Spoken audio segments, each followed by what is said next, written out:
अस्सलाम वालेकुम माड़े भैनों तो भराओ, क्या हाल है? तुसां ठीक हो? अज मैं एक नवी हांडी किन्नी काइयां बनासा चिकन निबलट हांडी। ते हुण मैं शुरू करसा सही दसनी है किसा बनाई ना। असां रखिया प्याज पाया, फिर असां थोड़ा ऑयल पाया, थोड़ा वो प्याज नरम होया, फिर असां ग्रीन मर्चां पाइयां, हुण वो थोड़ियां ब्राउन होसन तो फिर बाकी मसाले पासां।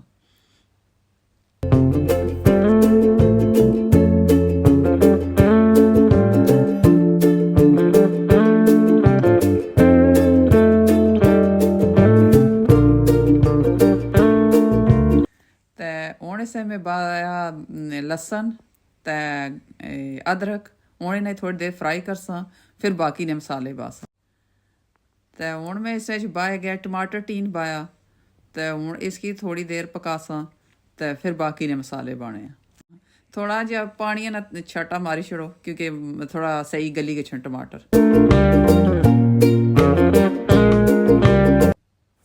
हूँ अस इसे नमक पाया, नमक अपने आसबे जरूरत जितना सा पाना चाहने उतना पाओ। असा नहीं करा नमक थोड़ा खाने तो फिर थोड़ा पाने। तो हूँ इसने अगे हूँ अस इसे पाइया बने पे मर्चां, ये साड़ियां मर्चां बनिया ही मसाला बनया आ जिसले वो मसाला अस यूज करने। तो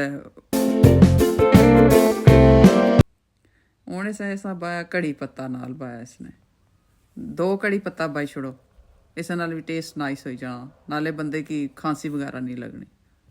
वैसे सर्दी का मौसम है ना, ये मसाले चंगे रहने। हूँ अस इसे पाया गर्म मसाला, 2 चमचा गर्म मसाले नहीं पाइया।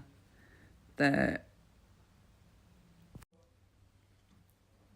सारे मसाले हूँ पई गए। हूँ इन्हें की थोड़ी देर असा फ्राई करसा, थोड़ा मसाला सही बनी गया सी, फिर असा इसने चिकन निबलट पासा।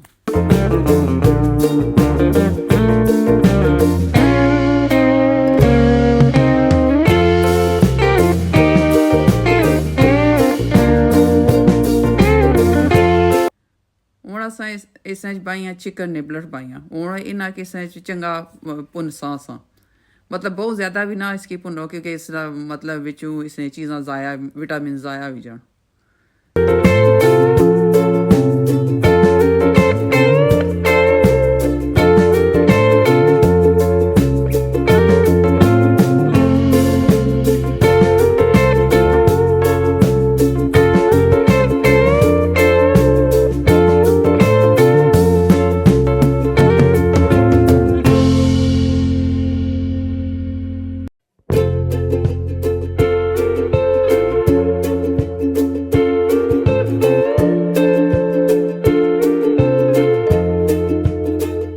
निबलट अपना पानी छोड़िया। हूँ अस इन्हें की फ्राई करसा, तकरीबन 20 मिनट इन्हें की फ्राई करसा।